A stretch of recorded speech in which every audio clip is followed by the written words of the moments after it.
What's up, guys? Thanks so much for clicking on the video. My name is Leah, and let's recap and review Real Housewives of New York. This is season 15, episode, I want to say 4.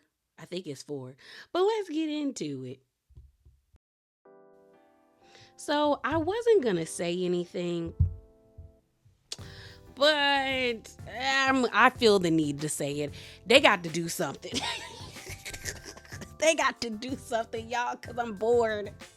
And we're 4 episodes in, and I hate saying that because I actually really enjoyed the first season reboot. I thought it was decent, the last season, but for some reason, this season just isn't clicking. And I don't know if it's because they rebooted it and we don't have we need some spicy characters, and we don't really have that.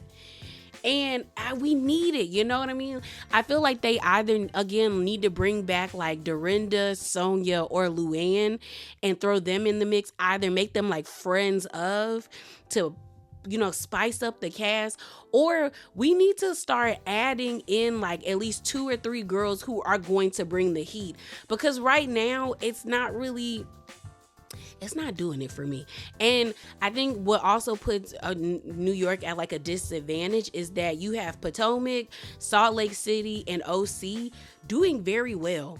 And I think that's the bad thing when you have so many Real Housewives shows going on at once, is that people start comparing how much they are enjoying another one compared to the others. And I'm gonna be honest, I'm enjoying the other 3 more than this one.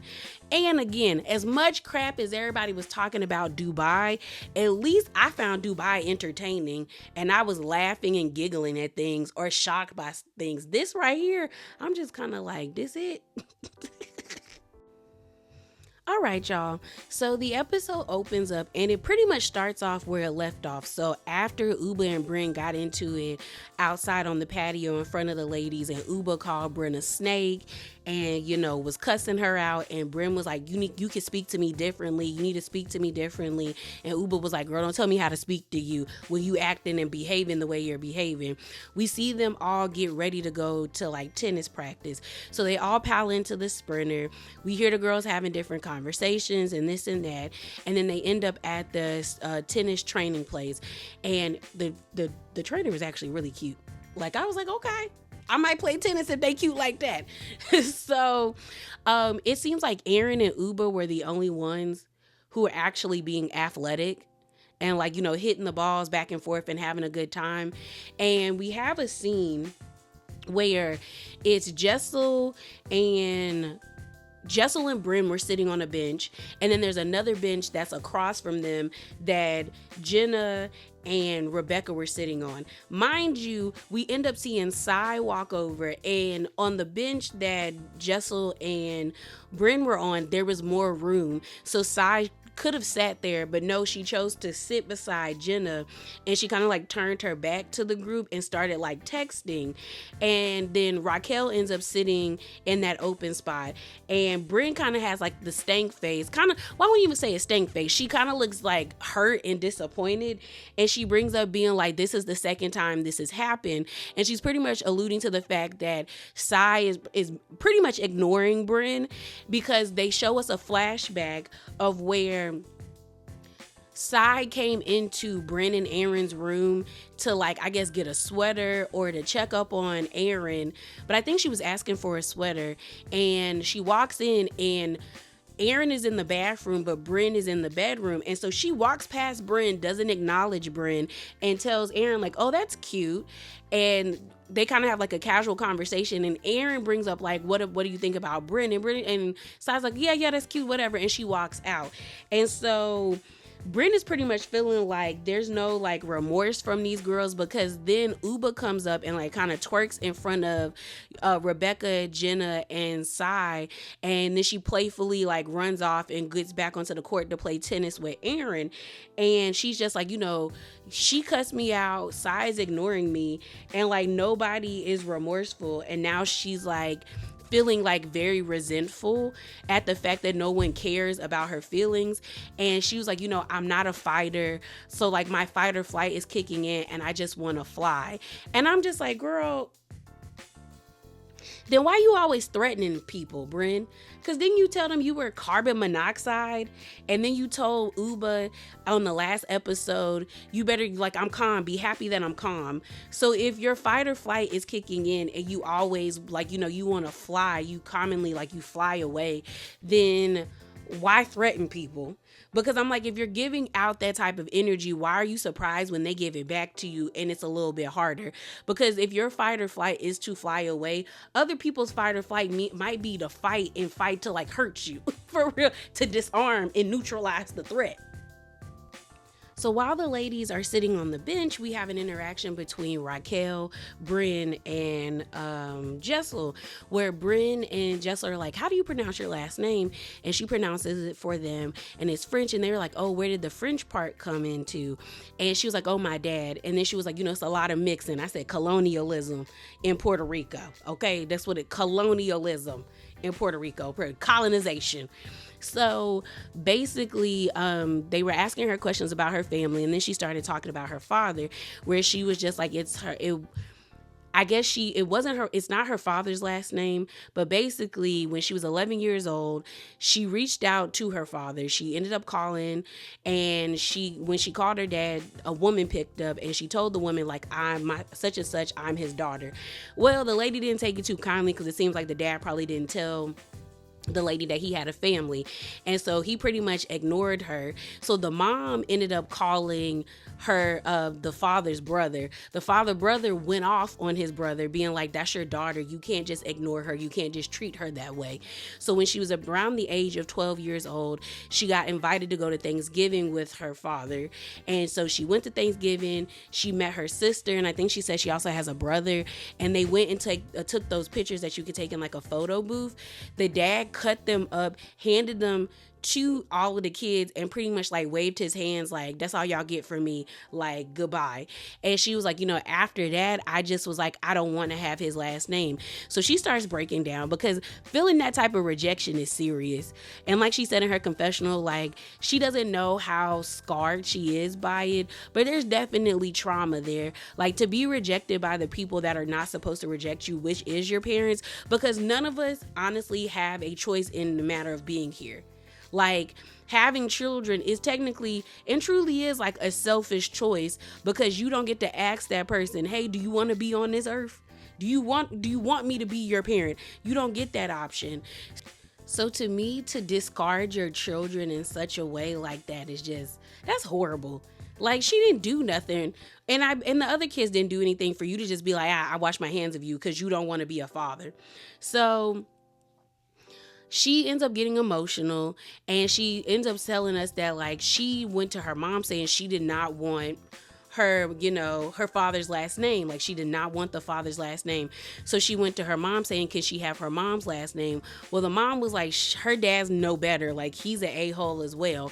And so they ended up going down the family tree, and they found a last name that meant something to them, that was a part of somebody in their family that they loved and liked. And that's how she got her last name.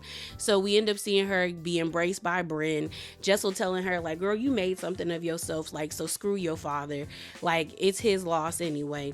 So we then end up seeing them leave the tennis training center. They're all in the sprinter, and we find out that I think it was Jessel, Uba, and Sai are going to the grocery store. Jenna keeps going on and on about making this I think a palova. It's a bakery type dish, because I thought at first it was like actually like some like savory food, like maybe like pasta or something. But when we see it at the end, it's like it looks like basically a tart of some sort, like bread with like the cream cheese sweet filling on the top with fruit and like vegetables on top of it. And so, not vegetables, because that would be gross, but like, y'all know what I mean, like it, I think it was like blueberries and strawberries on top of it. And so we see the ladies get back home to Aaron's house, and they all change out of their tennis outfits, and we see Uba, Jessel, and Sai get in the car and head to the grocery store. So then Erin goes upstairs to check on Bryn. And Bryn is in her feelings. Like, she starts to get emotional. Erin's like, what's wrong? And she was like, I want to leave. And Erin's like, no, why do you want to leave? And she's just like, I want to go. Like, I just feel like I don't understand why Uba and Sai are being so like mean to me right now. Like, I don't know what I really did for them to give me this type of reaction. So then Erin is like, well, I've been there before.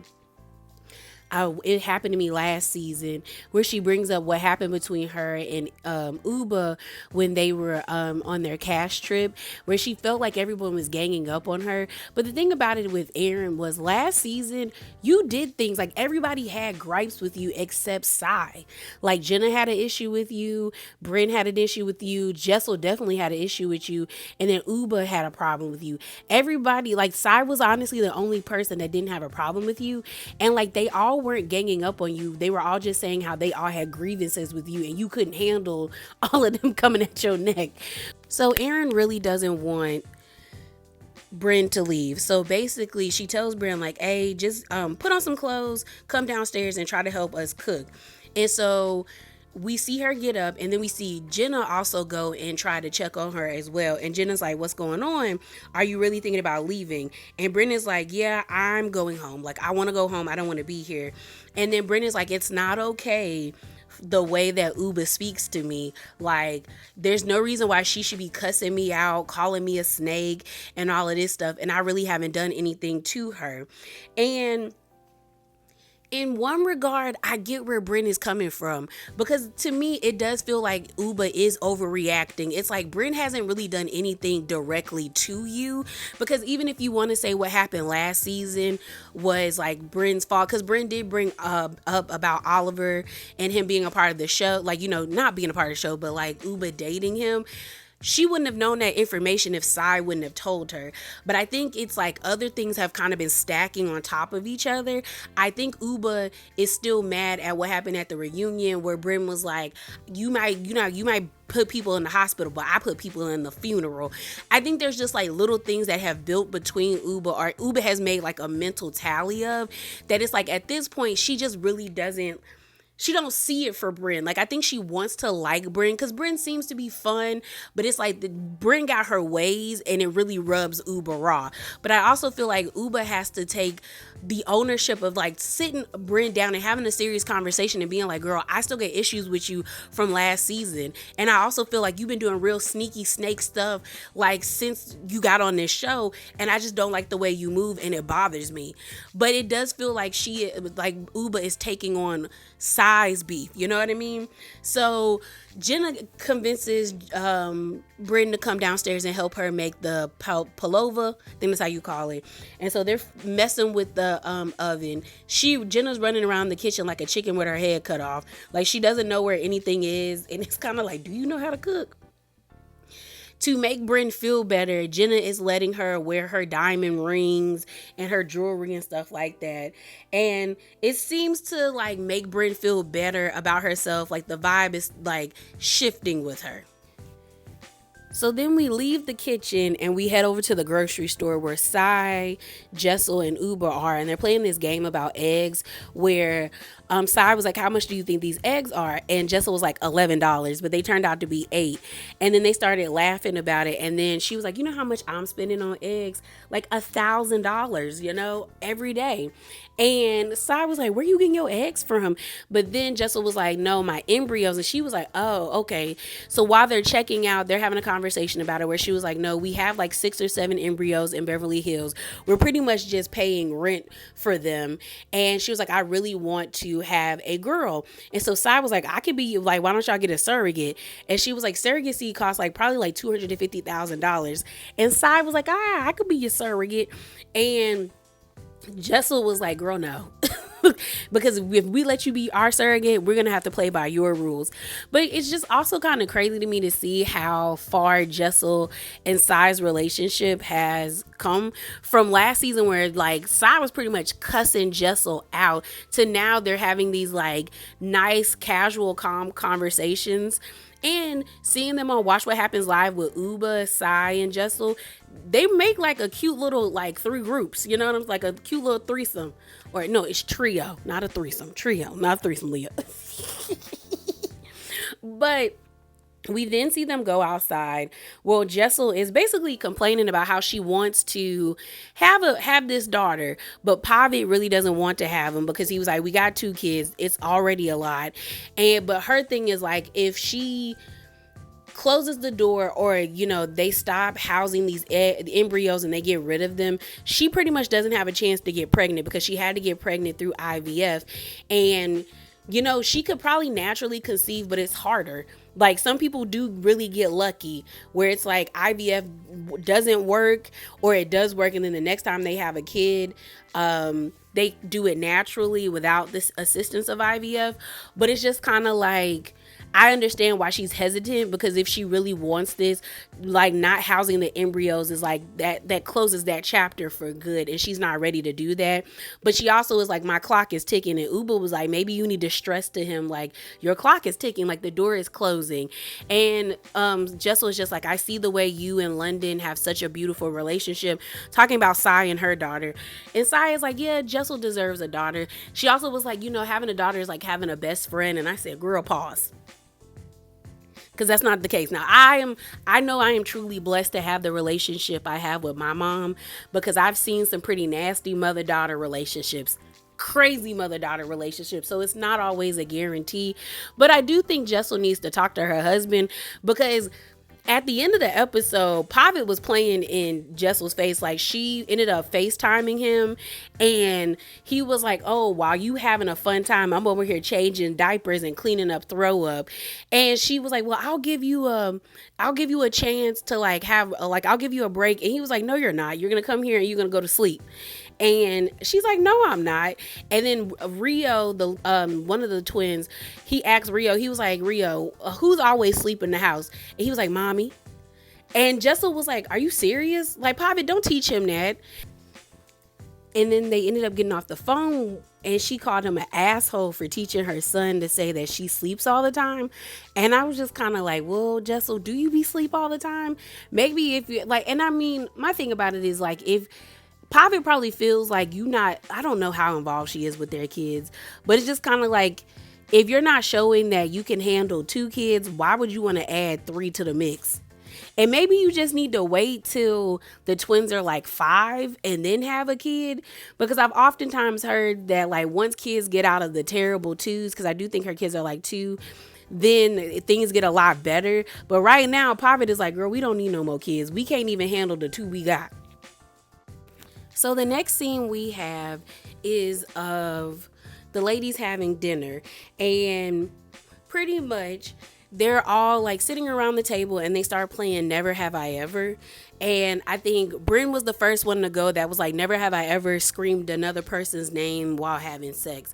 And we find out that she did it with her fiance, her second fiance. She screamed out her first fiance's name. I was like, girl, that's awkward.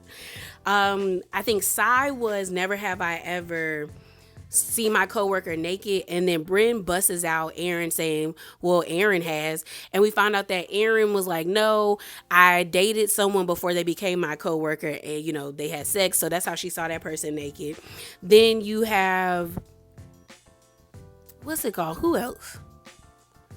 I think another one was like Erin exposed that she be flashing her boobs. Like when she was younger, she used to flash her boobs all the time to get free cabs. And she used to have double D's until she became a mother. So I probably had like a breast reduction or something. Because I never heard of boobs shrinking after you give birth. But it could happen, I think, then Bryn ends up like pretty much embarrassing Jenna, where she was like, sorry, Jenna, but I have to do this. She was like, never have I ever licked somebody's butthole. And Jenna had like this look of like shock on her face that like, I guess she told Bryn that in like confidence or something like that. Cause everybody at the table was like, girl, what? Uba was like, gun to the head, never. I would never do that. Everybody else is like, yeah, no, that's not my thing. And so everyone's looking at Jenna like, girl, what? But then Raquel swoops in and was like, well, she a lesbian. And I said, well, true. I guess you licking everything down there. You carpet munching. Might as well. And so it was actually kind of funny, but I was like, girl, I was like looking at Bryn like, you really busted her out that way. Also, I thought Jenna's top was actually cute. It was like this latex top. I thought the story behind that was a lot more interesting than like the Never Have I Ever game. So Jenna ends up saying that like she has like a lot of latex pieces. Jessel for some reason was like, did you get that from a car? I said, Jessel, what? Jessel be saying stuff and it be shady, but she says it in such a like aloof way, very ditzy way that I feel like they don't be picking up on the shade, or they just don't care enough to like respond to her. But no, someone like, I think Jessel said, not Jessel, Jenna said she got it from like a Japanese designer.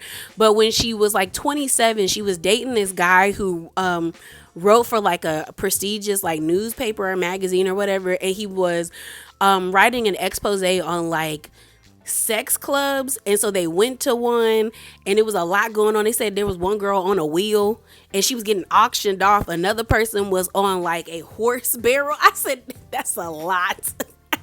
That's a lot. But I thought that was interesting. I was like, I'd rather hear those types of conversations, because I guess Jenna says she went with her boyfriend at the time to several other clubs. But those conversations are a lot more interesting to me than people playing Never Have I Ever. So as they're clearing the table to eat Jenna's dessert, we see Aaron and Bryn get up and they have these rubber cockroaches. And so they want to play a prank on the girls. So whatever Jenna made her, is it pavlova? Y'all know what I'm talking about. The dessert, everyone loved it because they ate it. They devoured it. And then the last piece of it, Jessel, they gave a plate to Jessel. Bryn gave a plate to Jessel. And I don't know how they slipped in the cockroach, but Jessel was eating and then she saw the leg and she jumped back. And then next thing you know, she picks it up and she like, she throws it. And then Jenna wants to lick it. Uba gets like sick. Like really sick, like runs away from the table, runs upstairs and starts vomiting. Then Sai gets up and checks up on her. Everybody else is like laughing at the table and grossed out. And then all of a sudden, I guess Sai like throws up hearing somebody else throw up because she started throwing up. So then everyone starts laughing because they're both vomiting at the same time. And they're like, Sai, are you okay? She was like, girl, I came in here to check up on her and now I'm throwing up. And they're like, they were really vomiting. And so they all had a good laugh about it. And I think Sai says, see, when we're good, we're good. When we're bad, we're bad. But when we're good, we have a good time. I wish it could stay this way. It's just when people are being, messy, we don't have fun. So the last scene we have is with the ladies having breakfast. It is their last day in the Hamptons and then they're going back home. And so we see this like warm embrace between Bryn and Uba, and everyone's like surprised but happy that they seem to be getting along. And so as they're sitting at the kitchen table, everyone's like, what happened? So they start rehashing the story for the ladies. And then we also see we see Aaron, Uba, and Bryn talk about it, where Aaron actually went up to Uba and was like, hey, can you please have a conversation with Bryn? I want you guys to make it right before we head back home. And so they had a conversation, but in that conversation, Aaron said there were some things that Bryn said that I felt like she shouldn't have said or she should be saying to Uba. One being that, like, you have to use your words, Uba. You have to choose a better way. I want you and Oliver to be together. I want you guys to be great, but you're playing into that stereotype of the angry black woman.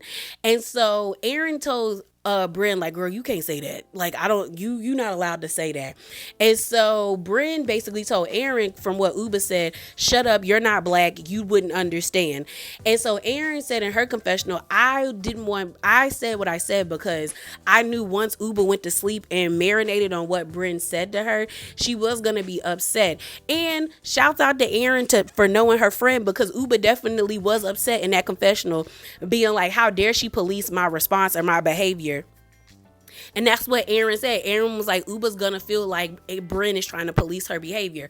So while they're telling the story at the table, Uba starts to get agitated and tell Bryn that, it did bother me for you to tell me to use my words when English is not my first language.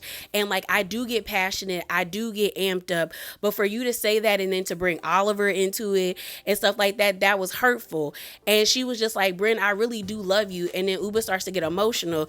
And Jenna's like, can we go back to like y'all being in love with each other? And Uba's like, yeah, we can, but I'm gonna finish what I got to say. And so Uba's like, Bryn, I do love you, but like you are very condescending. And Bryn is condescending, but it seems like she's the most condescending to Uba. Like she sticks her nose up at Uba. And a lot of people felt like it was given like xenophobia and microaggressions.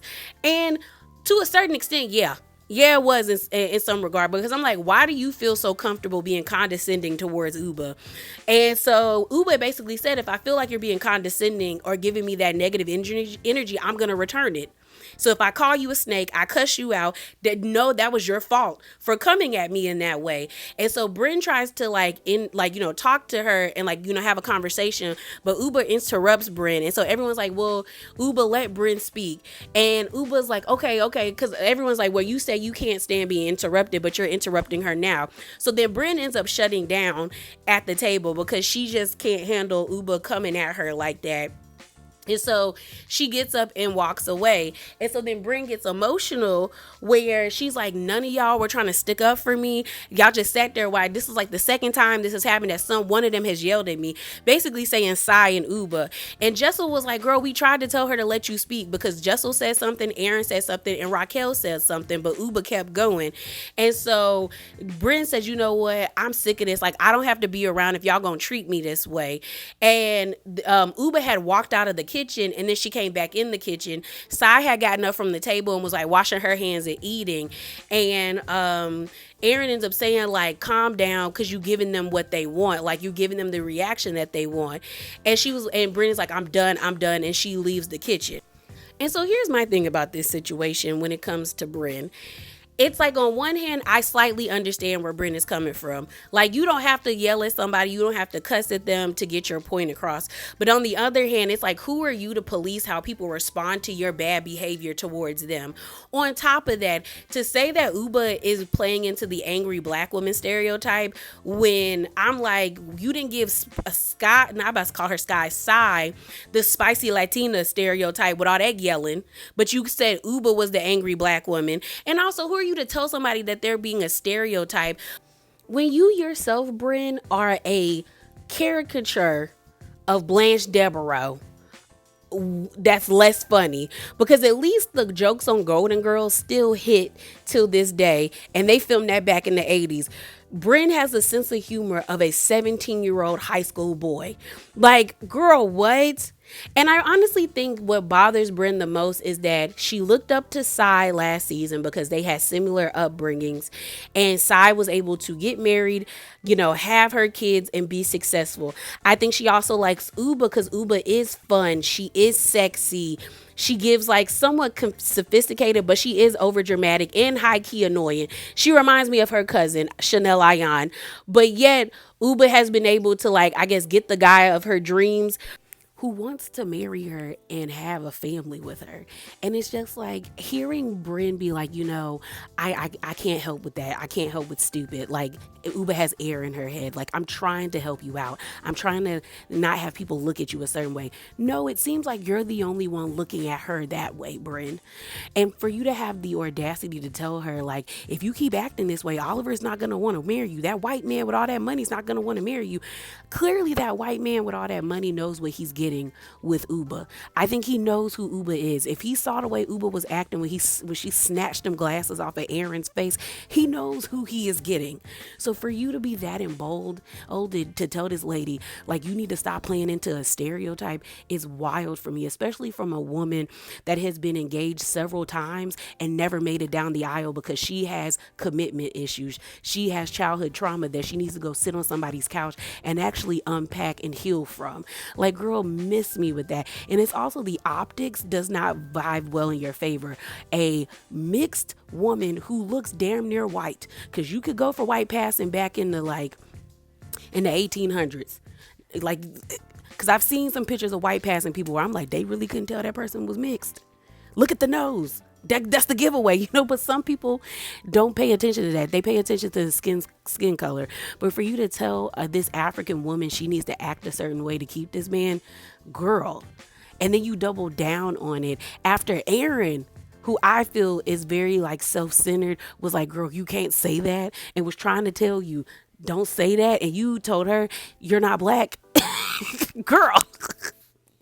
And I think it just really bothers Bryn that Uba and Sai see past this persona that she has, this like knockoff Blanche Devereaux, where I think she's used this all her life to get past on people, like being cheeky and very sexual and funny and all of this stuff.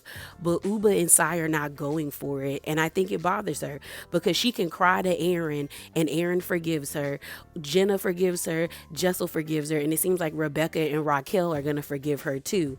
But these two not letting up on her. So yeah, y'all, that is it. That is all. As always, remember to be bravely authentic and definitely hop down in the comments below. And I'm out, y'all. Deuces.